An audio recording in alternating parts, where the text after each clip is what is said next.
आपने बेगूसराय में जनसंवाद किया और बड़े स्तर पर किया। हमने भी वो वीडियोस देखे सर, काफ़ी लोग थे, काफ़ी भीड़ थी। तो फिर सरकार तो नाराज़ होगी ना सर। सरकार से विकास वैभव की नहीं बनती है और इस कारण उनको वो पद या वो तवज्जो नहीं मिल रहा है जो वो डिज़र्व करते हैं या उनकी योग्यता जैसी है। तो इसका कुछ नुकसान भी है सर। जो आपका विज़न है, अगर उस विज़न की ये डिमांड हो कि विकास वैभव को पॉलिटिक्स में आने, क्योंकि भविष्य वक्ता सर ना आप है ना हम है, चीज़ें क्या होगी ये तो भविष्य में तय होगा। लेकिन अगर ये डिमांड विजन करती है तो क्या विकास वैभव पॉलिटिक्स में आए? सर उस दिन आपके मन में ये विचार नहीं आया कि यार आईआईटीएन था, ये कहाँ फंस गया हूँ? एक खबर सर चर्चा में आती है कि आपका विवाद होता है बिहार की एक आईजी से। क्या सर सरकार से कभी आपको कोई फोन, कोई कॉल्स या किसी प्रकार का सर प्रेशर आपके ऊपर आया कि क्या कर रहे हो? विकास वैभव भी वही दिव्य स्वप्न दिखा रहे हैं जो कभी दिल्ली में अरविंद केजरीवाल दिखाया करते थे। संघर्षों के साए में इतिहास हमेशा बनता है, जिस ओर जवानी चलती है उस ओर जमाना चलता है। ये पंक्ति आपने अक्सर सुनी होगी, लेकिन कुछ लोग इसे पढ़ते हैं, सुनते हैं और कोई इसे चरितार्थ करता है। सफलता का क्या पैमाना हो सकता है कि आप आईआईटीएन हैं, उसके बाद आप यूपीएससी क्वालिफाई करते हैं और आप बड़े अधिकारी के तौर पर अपनी पहचान बना पाते हैं, लेकिन आप तब भी संतुष्ट नहीं होते हैं। आप देश और समाज के लिए कुछ और करना चाहते हैं। आज एबीपी लाइव में मेरे साथ बिहार के चर्चित तेज तर्रार आईपीएस ऑफिसर विकास वैभव सर मौजूद हैं और विकास वैभव सर युवाओं के प्रेरणा स्रोत हैं। तो हम इनसे बात करेंगे। सबसे पहले एबीपी लाइव में हम विकास वैभव सर का स्वागत करते हैं। जी नमस्ते। सर मेरा आपसे सवाल और जवाब का सिलसिला तो चलता रहेगा और तमाम खट्टे मीठे सवाल भी होंगे सर जो आपको अच्छे लगेंगे, चुभेंगे। लेकिन उससे पहले सर, एकेडमिक्स में आपकी काफ़ी अच्छी पहचान रही है। आप आईआईटीएन रहे हैं, उसके बाद आपने यूपीएससी क्वालिफाई किया है। तो आप जो लोग आपको फॉलो करते हैं, तो मैं चाहूँगा कि आप उससे अपना पढ़ाई लिखाई एजुकेशन को एक बार साझा कर दें और लोग आपको जान भी जाएं कि देखिए, जीवन में लक्ष्य बड़ा स्पष्ट होना चाहिए कि आप क्या करना चाहते हैं। जी तो यदि आप सपोज कीजिए कि आईएएस आईपीएस कुछ बनना चाहते हैं, जी तो केवल वहीं तक लक्ष्य नहीं होना चाहिए। लक्ष्य होना चाहिए कि उसके बनने के बाद क्या करना चाहते हैं। तो मैं जब अपने जीवन को देखता हूँ तो उसमें देखता हूँ जीवन का लक्ष्य संतुष्टि है। जिस पड़ाव पे जब लगा, जिस समय स्कूल में था उस समय लगा कि आईआईटी की तैयारी करूँ, तो पूरी ऊर्जा मैंने उसमें लगाई। आईआईटी पहुँचे। आईआईटी पहुँचने के बाद अनेक अनुभव हुए। तब लगा कि मुझे सिविल सर्विसेज में आना चाहिए। इसलिए आना चाहिए चूँकि एक कहीं न कहीं बिहार मेरे मन में चल रहा था। तब से जब क्लास 9th में था, पिताजी मेरे इंडियन ऑयल कॉर्पोरेशन में सर्विस किया करते थे, अभी नोएडा में ही रहते हैं। और उनकी पोस्टिंग पहले गुवाहाटी थी, फिर बरौनी हुई। जब मैं 9th में गया, भोपाल हुई थी। भोपाल में बच्चों ने बिहारी बोलकर चिढ़ाना शुरू किया और बिहारी जब इस प्रकार से मैंने सुना, तो मन बड़ा द्रवित हुआ कि मुझे चिढ़ाते क्यों हैं? बिहारी शब्द तो सम्मान का प्रतीक होना चाहिए, अपमान का सूचक क्यों बन गया? कैसे बन गया? और कहीं न कहीं तब मन में लगा, इसके कारण हम ही लोग हैं, जो इस शब्द को इस रूप में लोग प्रयोग करते हैं। और तब लगा कि इसमें भूमिका क्या हो सकती है। तो हर बिहारवासी, उसकी भूमिका होनी चाहिए कि कैसे हम पुनः बिहार को उत्कर्ष की ओर ले जाएं, क्योंकि भूमि में क्षमता असीम है। प्राचीन काल में जब रोड्स नहीं थे, टेक्नोलॉजी ऐसी नहीं थी, सूचना के तंत्र नहीं थे, तब तो हम बिहार से उस अखंड भारत के साम्राज्य को बना सके जिसकी सीमा अफगानिस्तान के पार तक थी। यूनिवर्सिटीज़ नालंदा में, विक्रमशिला में तब स्थापित हुए जब ऑक्सफोर्ड और कैम्ब्रिज की कल्पना तक पूरे यूरोप में नहीं थी। तो असीम क्षमता है, लेकिन आज हम क्या कर रहे हैं? तो 9th में जब थे तब तो मैंने अच्छे से पढ़ाई की, प्रयास किया कि क्लास में टॉपर हूँ। और जितने लोग पहले चिढ़ाते थे, जब उन्होंने देखा बिहारी की बौद्धिक क्षमता क्या है, तो एक प्रकार का सम्मान मैंने उनके अंदर जागते हुए अनुभव किया। यात्रा चलती रही, पिताजी की पोस्टिंग नोएडा हुई और उस समय आईआईटी की मैंने तैयारी शुरू की थी। पेपर देकर आए तो पता चला पेपर लीक हो गए हैं और लीक का केंद्र बिहार था। तो उस दर्द को, उस पीड़ा को मैंने सहा है, जो पेपर लीक होते हैं। आज भी अनेक पेपर लीक होते हैं। तब मेरे मन में संकल्प और सुदृढ़ हुआ कि अपने जीवन काल में कुछ तो मैं अवश्य करूँगा, जिससे बिहार में परिवर्तन होगा। आईआईटी पहुँचे, कानपुर में जब पढ़ते थे, तो फर्स्ट ईयर में पिताजी की पोस्टिंग फिर बरौनी हुई। और उस समय जब सब लोग घर जा रहे थे, मेरा भी टिकट कटा हुआ था, अचानक घर से मना किया गया कि मत आइए। और कारण बड़ा दुखी करने वाला था। कहा गया कि पकड़ के शादी होती है, लगन का समय चल रहा है। बिहार में। और तब उस समय बड़े उस अवस्था में जब घर जाने की इच्छा हो, लेकिन आप जा नहीं पा रहे, तो आईआईटी कैंपस में ही रहता था। सोचता था कि अपने जीवन काल में अभी तो मैं यंग हूँ, कॉलेज में हूँ, लेकिन बाद में मैं क्या करूँगा? मेरी भूमिका क्या होगी? क्या मैं भी सबकी तरह पलायन कर जाऊँगा, बिहार छोड़ के चला जाऊँगा, या मैं कुछ प्रयास करूँ? और तब मन ने कहा कि यदि हर व्यक्ति इस प्रकार से सोचे, आसान रास्ता चुने कि हम चले जाते हैं, तो बिहार बदलेगा कौन? तो हर ऐसा व्यक्ति जिसके मन में एक संकल्प हो, जिसके एक क्षमता हो, उसको प्रयास करना चाहिए। इसी प्रयास के साथ मैंने सोचा कि सिविल सर्विसेज की तैयारी करता हूँ, क्योंकि मैं कोई बड़े पॉलिटिकल फैमिली से तो हूँ नहीं कि बहुत बड़ा परिवर्तन कर दूंगा, ना ही कोई ऐसे बहुत बिजनेस फैमिली से हूँ कि बहुत पैसे हैं मेरे पास। तो एक प्रयास जो ईमानदारी के साथ कर सकते हैं, वो सिविल सर्विसेज कर सकते हैं, जिसमें कम एज में भी आप एक नेतृत्व क्षमता के साथ समाज में योगदान देते हैं। और ईश्वर की कृपा रही, 2001 में IIT से पास आउट हुआ, 2002 एग्जाम में सफल हुआ, 2003 बैच मिला, बिहार कैडर मिला। यात्रा चलती रही है, अनेक संघर्ष मैंने देखे, अनेक लोगों से उलझने भी हुई, संघर्ष भी हुए, लेकिन मन बड़ा स्पष्ट रहा कि आया हूँ, बिहार बदलने आया हूँ और इसमें जो भूमिका हो सकती है, केवल सर्विस में तो जो करना है वो करूँगा ही, उसके अलावा भी जहाँ समय मिलेगा, यूथ के बीच जाऊँगा, स्कूल्स में जाऊँगा, कॉलेजेस में जाऊँगा, बताऊँगा, तब का बिहार ऐसा था तो क्यों था, आज का बिहार ऐसा है तो क्यों है और हमारी भूमिका इसमें क्या हो सकती है। सर मेरा अगला सवाल आपसे इसी से जुड़ा हुआ है कि जब सर हम पढ़ाई करते हैं और चूंकि मैं भी बिहार से आता हूँ और आप मेरे क्षेत्र में डीआईजी भी रहे थे सर भागलपुर में, भागलपुर, जी। तो सर जब हम लोग पढ़ाई करते हैं, जब हम लोग एकेडमिक्स में होते हैं और फिर हमें लगता है कि अगर हम एक आईएएस ऑफिसर बन जाएं, एक आईपीएस ऑफिसर बन जाएं, तो हम समाज को बदल सकते हैं।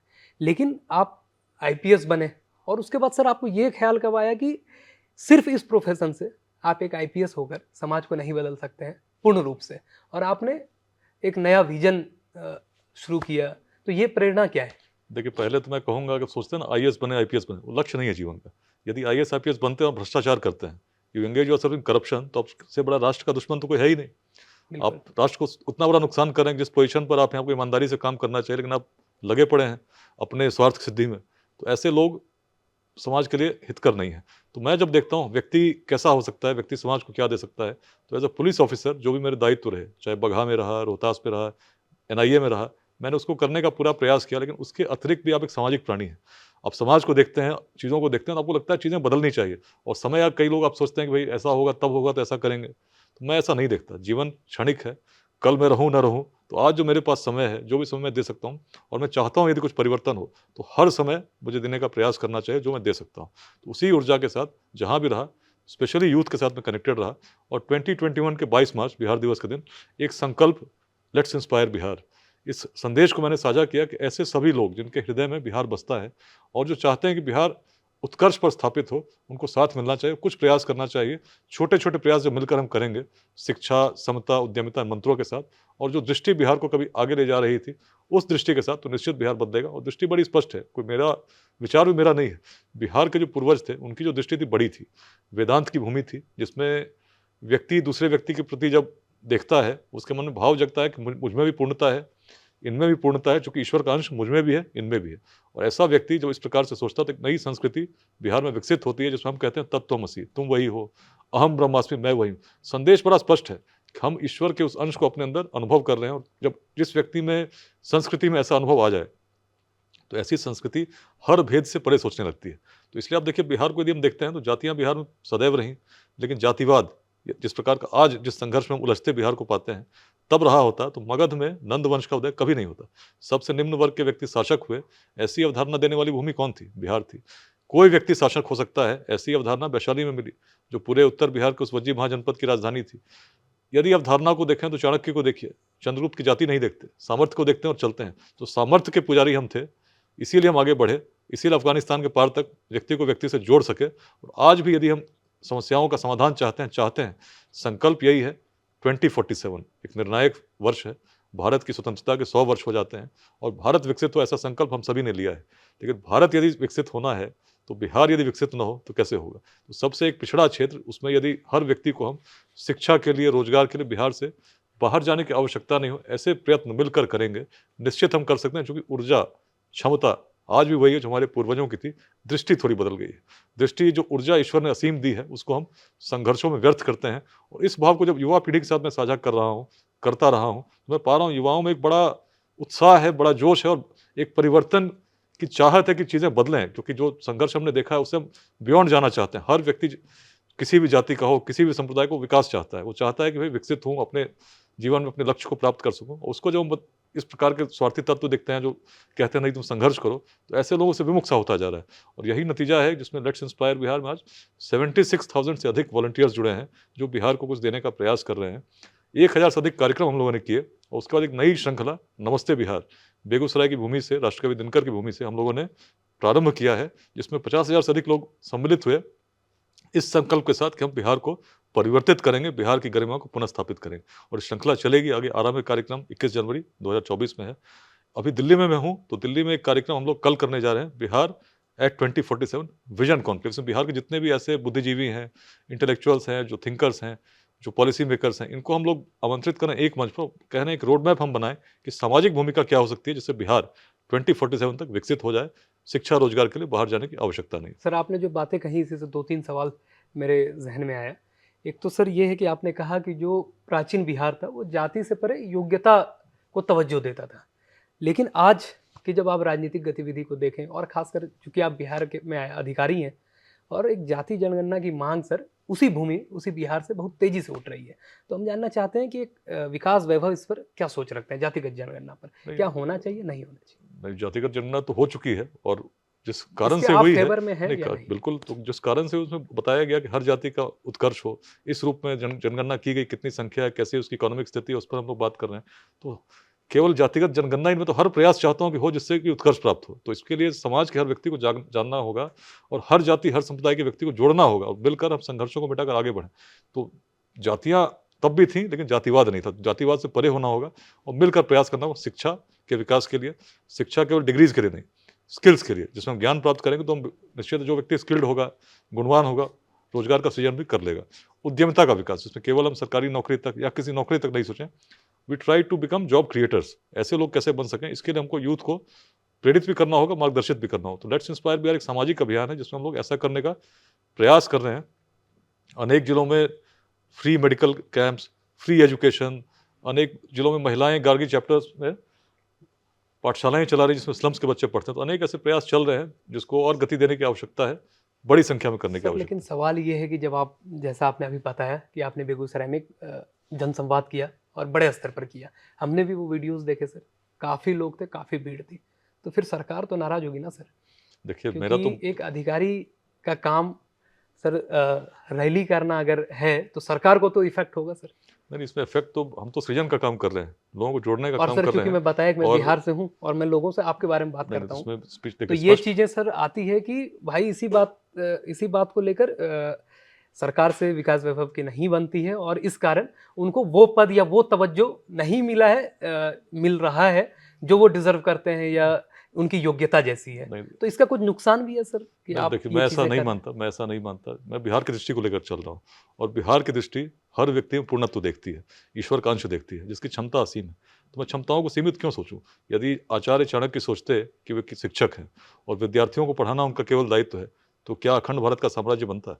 एक व्यक्ति जिसमें स्वार्थ नहीं था, देश के प्रति आस्था थी, राष्ट्र के प्रति एक भाव था कि राष्ट्र एकीकृत हो, उस भाव को लेकर जब चले तो केवल शिक्षक की भूमिका रहे क्या?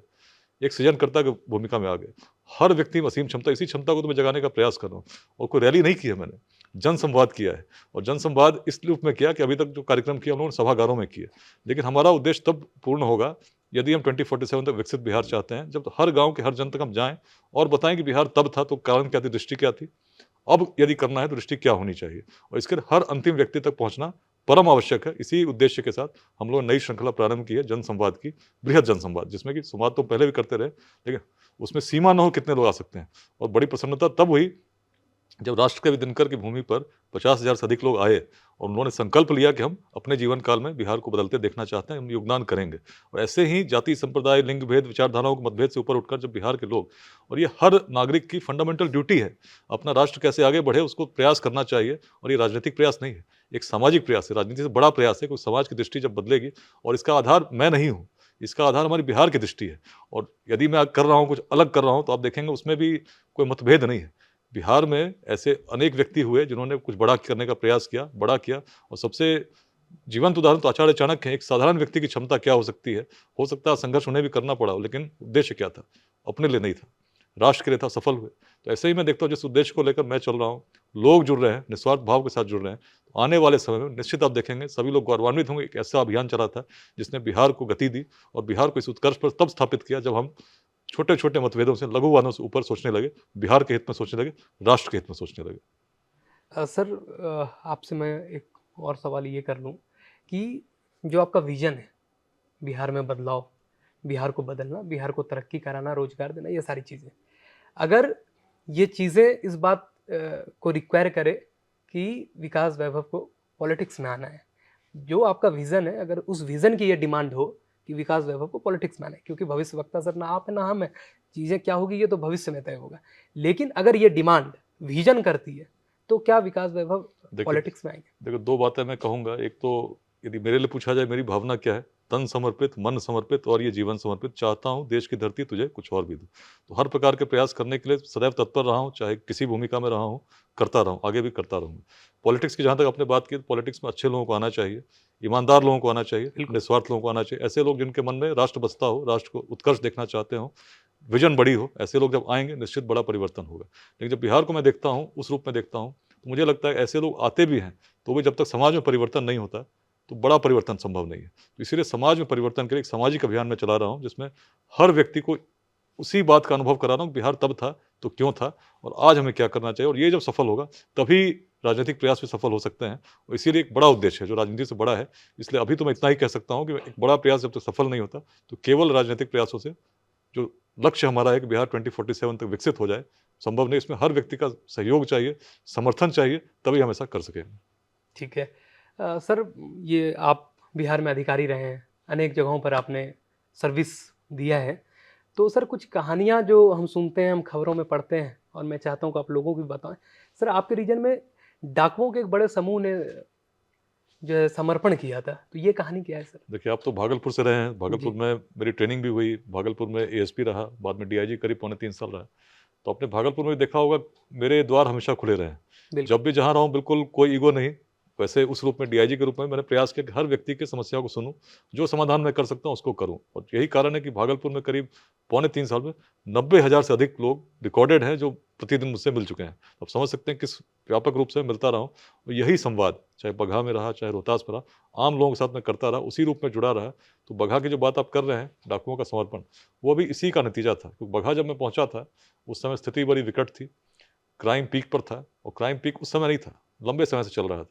अंग्रेजों ने भी यूनिवर्सिटी ऑफ क्राइम लिखा था, मीडिया में लोग मिनी चंबल कहते थे, ट्रेन काफ़ी टफ था। और डकैत इस प्रकार के थे कि पटना में जब था तो रैंसम कॉल्स फ़ोन पे आते थे।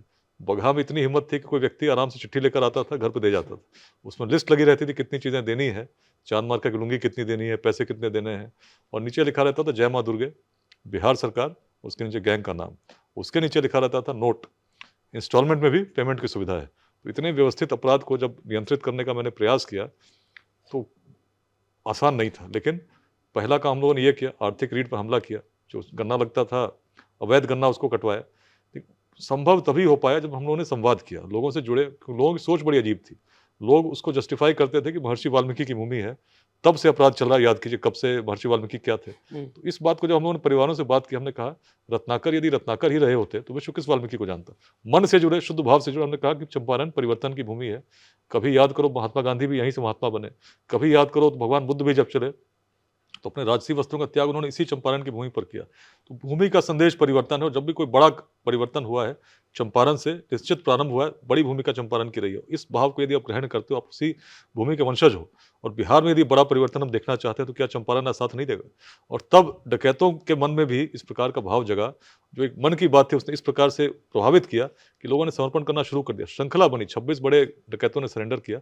और जो संख्या किडनैपिंग की प्रतिवर्ष 100, 70, 150 इस प्रकार की होती थी, 2008 के अंत में शून्य पर आ गई थी। और आज जिस वाल्मीकि नगर टाइगर रिजर्व में पहले फॉरेस्ट डिपार्टमेंट के लोग भी डर से नहीं जाते थे, किडनैप हो जाते थे, उसमें आज टूरिस्ट निसंकोच जा सकते हैं, किसी भी समय जा सकते हैं। टूरिज्म बढ़ा है। वैसा ही परिवर्तन मैंने रोहतास में होते देखा, जिसको लोग असंभव मानते थे। लोग कहते थे हो नहीं सकता। रोहतास किले पर तो तिरंगा भी नहीं लहराया था। कभी डकैतों का कब्जा था, कभी उग्रवादियों का था। सुध लेने वाला कोई नहीं था। उग्रवादी उसको लिबरेटेड जोन मानते थे। लेकिन जब प्रयास मैंने भी किया तो प्रारंभ में बहुत कठिनाई हुई। गोलियां मुझ पर भी चली हैं, 6 इंच से चली हैं, सैकड़ों गोलियां चली हैं।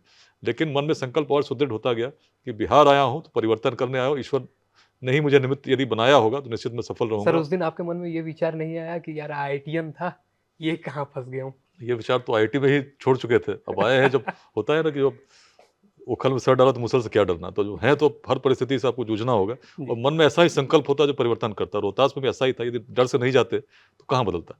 लेकिन जब गए तो केवल हथियारों से परिवर्तन नहीं हुआ, लोगों से जुड़ने का मैंने प्रयास किया, समझने का प्रयास किया कि ऐसा क्यों है। और तब जब ऐसा मैंने देखा तो हर आदिवासी जो पहाड़ पर थे, उनके मन में एक भाव था कि हमारे पूर्वज बड़े अच्छे थे, यशस्वी थे। रोहतास किले को तब स्थापित किया जब उस प्रकार के संसाधन नहीं थे। मुगल आए, उन्होंने भी कहा कि दुर्ग अभेद्य है। फरिश्ता ने लिखा कि दुर्ग को बल से नहीं केवल छल से जीता जा सकता है। तब इस भाव को मैंने ग्रहण किया और मैंने कहा, जब पूर्वजों में ऐसी शक्ति थी, ऐसा सामर्थ्य था, तो आप में क्या कमी है? आप क्यों नहीं सृजन कर सकते? क्यों संघर्ष में ऊर्जा व्यर्थ करते हो?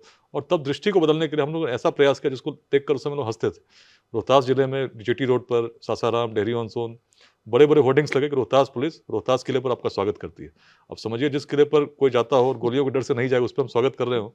उस जिले में जहाँ 2002 में डीएफओ थे संजय सिंह जी, बड़े ईमानदार पदाधिकारी थे, शहीद हुए पहाड़ों पर। डीएसपी शहीद हुए प्लेन्स में 2006 में। हर वर्ष पुलिसकर्मी शहीद हो रहे हैं, वहाँ आमंत्रित कर रहे हो। और हम यहीं नहीं रुके, हमने आदिवासी बच्चों को बुलाया, उनको टूरिस्ट गाइड बनने की ट्रेनिंग दी। जिस समय लोग टूरिज्म की बात करना भी नहीं सोचते थे, उस समय हमने कहा कि एन.ए. अकबरी पढ़ो, 200 से अधिक झरने इसमें हैं, ऐसा रमणीक स्थल बताया गया है, सोचो क्या पोटेंशियल हो सकता है। और जब ऐसा हम लोगों ने किया, जब दृष्टि बदली, उग्रवादियों के शब्दों से हमने विरोध नहीं किया, लेकिन लोगों ने इस भाव को ग्रहण किया कि उग्रवादियों की वजह से हमारे क्षेत्र का विकास अवरुद्ध हो रहा है, और लोगों ने ऐसा दबाव बनाया कि उग्रवादियों ने शस्त्रों के साथ समर्पण कर दिया, उन्हीं शस्त्रों के साथ जिसको पुलिस से उन लोगों ने कभी लूटा था। रोहतास आज शांत है, रास्ते आज भी कच्चे हैं, लेकिन लैंडमाइन लगाने वाला कोई नहीं है।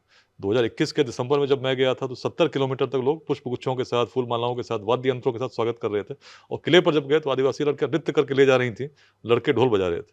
तो एक परिवर्तन जिसको किसी ने कल्पना नहीं की थी, जब संदेश के साथ, पूर्वजों की दृष्टि के साथ, संवाद के साथ हम जुड़े, उसको हमने परिवर्तित होते मैंने देखा है। और इसीलिए आज बड़े कॉन्फिडेंस के साथ कहता हूँ कि यदि बिहार में हमने उसी दृष्टि को लेकर हर जिले में लोगों से कनेक्ट किया, आज मैं 35 जिलों में युवा संवाद कर चुका हूँ, लोग जुड़े हैं हजारों की संख्या में, 76,000 वॉलंटियर्स हैं, बाकी लाखों लोग प्रभावित हैं और सोच रहे हैं, फॉलो कर रहे हैं इस कैंपेन को, जिसका उद्देश्य एक ही है, बिहार का उत्कर्ष, भारत का उत्कर्ष। विकसित बिहार, विकसित भारत। और इसके लिए हर व्यक्ति को अपनी भूमिका निभानी है। इस संकल्प के साथ हम लोग लोगों को जोड़ने का प्रयास कर रहे हैं। सर, आपकी बातों को जब हमारे दर्शक सुन रहे होंगे तो उन्होंने ये तो समझ गए, लोग ये तो समझ रहे हैं कि आप एक सकारात्मक व्यक्ति हैं, आपका मैनेजमेंट बहुत कुशल है और आपने तमाम अचीवमेंट्स लाइफ में प्राप्त किए हैं और बिहार को लेकर एक बड़ा विजन है।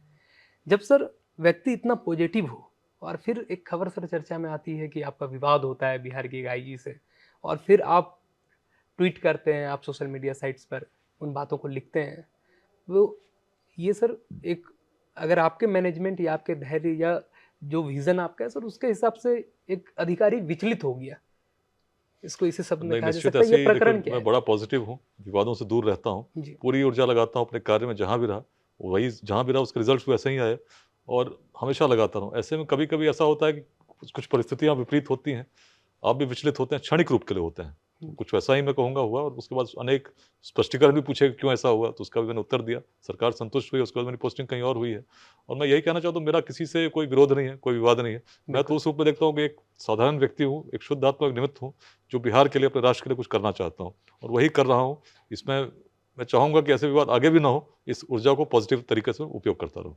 सर, मेरा आपसे एक ये सवाल है कि आप जिस बिहार की बात करते हैं वो बिहार क्या था, आज जो बिहार है ये बिहार क्या है, जिसमें आज से कुछ दिन पहले हम जंगल राज और इस तरह की चीज़ों पर बात करते थे, और जो आप जिस बिहार का संकल्प लेकर चल रहे हैं, जो विज़न है आपका, वो बिहार क्या होगा? इसे सर अगर एक एक लाइन में आप, मतलब इन शॉर्ट्स में आप समझाना चाहें। नहीं, तो मैं तो बिहार को एक सोए हुए सिंह की तरह देखता हूँ, जो सम्राट अशोक के स्तंभ पर विद्यमान है। जाग गया तो पुनः उसी प्रकाश के साथ जागेगा, पूरे विश्व को जागृत करेगा। इसी प्रयास में मैं लगा हूँ कि जो ऊर्जा है, क्षमता है, असीम है, जगाने की आवश्यकता है। और जग गया तो जितने भी जो पिछड़ापन है, जो समस्याएं हैं, सबका समाधान हम देखते हैं। और बिहार क्या है, हम ही लोग हैं जो बिहार से हैं। तो बिहार की युवा शक्ति, उसमें अत्यंत सकारात्मकता है, उसको बस सही दिशा देने की आवश्यकता है। सर, जब से आपने ये शुरुआत करी, संवाद, लोगों से मिलना और अपने विज़न को रखना, क्योंकि एक अधिकारी के तौर पे तो आप हमेशा लोगों से मिलते रहे, लेकिन जब एक विज़न के साथ आप आए और लोगों से आपने मिलना-जुलना शुरू किया, अपनी बातें बताई कि आप क्या चाहते हैं, और उस ये लेवल सर लगातार बढ़ता रहा कि आपने इसकी गति बढ़ाई, आप ज़्यादा से ज़्यादा समय लोगों से मिलने-जुलने में देने लग गए। और अभी जैसे आपने बताया कि आपने बेगूसराय में एक बड़ी रैली, जिसको सर कहा जा सकता है, भीड़ देखकर आपने की। तो क्या सर सरकार से कभी आपको कोई फ़ोन, कोई कॉल्स या किसी प्रकार का सर प्रेशर आपके ऊपर आया कि क्या कर रहे हो? देखो, मैं जब गलत नहीं कर रहा हूँ तो क्यों प्रेशर आएगा? मैं सही कर रहा हूँ, अपनी फंडामेंटल कोई जो फ़ोन ड्यूटी आया? है। नहीं, ऐसा कभी विवाद, उस प्रकार के विवादों से दूर रहा हूँ। तो जब भी जो प्रश्न हुए, तो मैंने बताया, एक परिस्थिति थी, इसमें पूछा गया, मैंने हर प्रश्न का उत्तर दिया है और संतुष्ट हुए। क्योंकि आप जब गलत करोगे तभी तो कोई आपका विरोध करेगा। जब मन में स्वार्थ है नहीं, मन में बस राष्ट्र और बिहार का उत्कर्ष हो, तो प्रयास तो हर व्यक्ति को करना चाहिए, संविधान में लिखा है। और इसी फंडामेंटल ड्यूटी को मैं भी कर रहा हूँ, हर व्यक्ति को सर करना 2 चाहिए। तरह की बातें, ये शायद मेरा आखिरी सवाल हो, 2 तरह की बातें सर आती है बिहार में कुछ लोग कहते हैं कि विकास वैभव काफ़ी अच्छे व्यक्ति हैं, तो इन्हें राजनीति में आना चाहिए। एक तो ये सवाल है। और दूसरा सर, उन्हीं में से कुछ लोग कहते हैं कि विकास वैभव भी वही दिव्य स्वप्न दिखा रहे हैं जो कभी दिल्ली में अरविंद केजरीवाल दिखाया करते थे, और उसके बाद विकास वैभव पॉलिटिक्स में जाएंगे और फिर चीज़ें वैसी ही रहेगी।